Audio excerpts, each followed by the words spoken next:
So we're kind of in isolation at the minute, so no doubt you're doing a lot of workouts at home.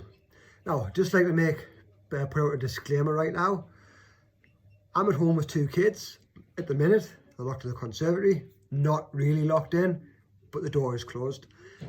At any second they could come bombarding in here and completely ruin this video. But hey, it's real life, isn't it? So basically what I want to go through, so if you're working out at home now, one of the main movements that's probably going to be in your program is push-ups, okay? Because they're easy to do, well, not so much easy to do, but they're a simple movement to put in, and they can be progressed in a lot of ways. This video is for beginners, okay? This is specifically for beginners. So what I want to do with this video, I want to show you how you can start doing a push-up without even needing to be able to do a full push-up. So first of all, I'm going to show you a full push-up off the floor, just nice and easy, okay? This is a full push-up.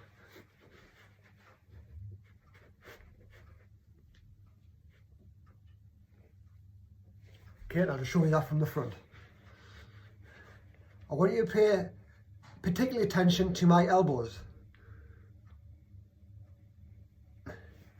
First of all, notice that they don't flare out, okay? That's important, okay?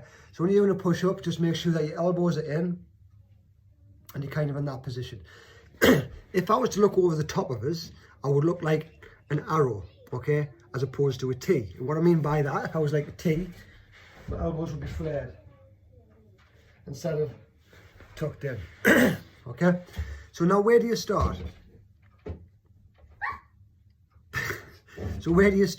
Okay, so you can't do push-up off the floor, so where are you going to do a push-up?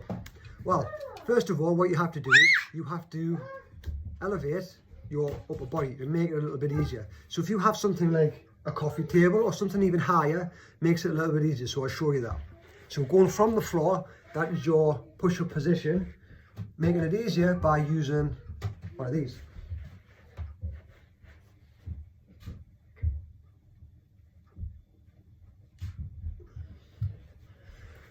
Okay, so now we're on an incline, okay, makes things a little bit easier. So to progress that, we just need to get further down until we're level with the floor. So the next progression from there would be either lower it down, so if you've got something that's a little bit lower, you can keep lowering it down until you get to the floor. Or you can do what I like to do, which is negative. So this is a negative. You would start off in your push-up position. And then what you would do from there, you would just lower yourself down all the way at the floor and then just stop. And we'll go back up. Same again. And go back to a push-up position. And you would lower all the way at the floor and then just rest. Okay? So what we're doing there, we're working on that lowering phase of that movement. Working on the lowering phase is going to build up a lot of strength in your arms. It means you can kind of keep, you can control your body weight, which builds a lot of strength in your arms, because actually the lowering phase of the movement is a lot harder than the push. Okay, so the next one, this is what we do for the next one. It's the same movement, but what we're going to do is you're going to just lower it down and then hold it, drop to your knees and push back up. Lower it down, drop to your knees, and then push back up. Okay, so that's your next advancement. So by doing all these things that we've just done so far, you're going to build a lot of strength up in your arms. So eventually we're starting to kind of get closer and closer to doing a full push-up. Okay, so the next one, what we can do there is this. We start on the floor. So start on the floor, and then we'll push up.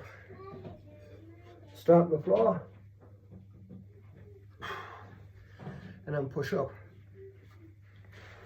So this part will work on the lifting part of it, so working on the concentric part. So we've worked on the lower, which is a negative. Now we're working on the lifting part. Okay, so now we've worked on 2 planes of that movement, and we're starting to get a little bit stronger now. So what we can do is we can then put that together. So this will be the next one. We'll work on the negative, nice and easy. Control it down, rest on the floor, tighten everything back up and push it away. Control it down, rest on the floor, tighten everything back up and push it away.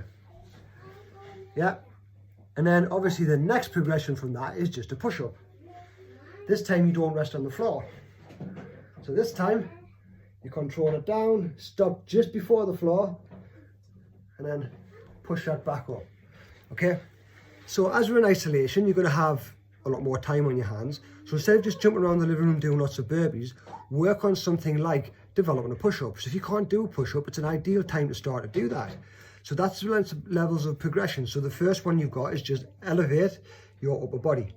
Okay, that makes things a little bit easier. You could do it off a wall if you wanted to. Lower it down, lower it down, lower it down. Once we get to this position, start doing negative. So then we work on the lowering phase of the movement. After that, you start negative, drop to your knees, lift it back up. Okay, then from there, start from the floor, push yourself up from the floor. And then from there, lower it down, rest on the floor, push it back up, and then you go to a full push-up. So what I'll do, without talking now, I'll just go through the whole lot, the whole progression, and you can see exactly what I've just done. Green Sally up, green Sally down, last done start, gotta tell the ground. Green Sally up, green Sally down, last done start, gotta tell the ground.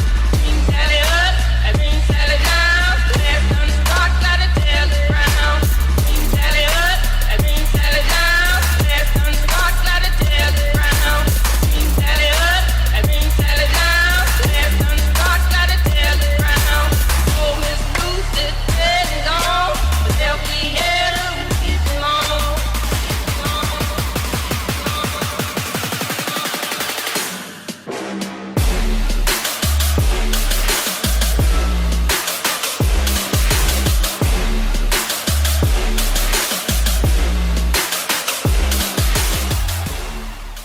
so even just doing that alone, it's getting us out of breath.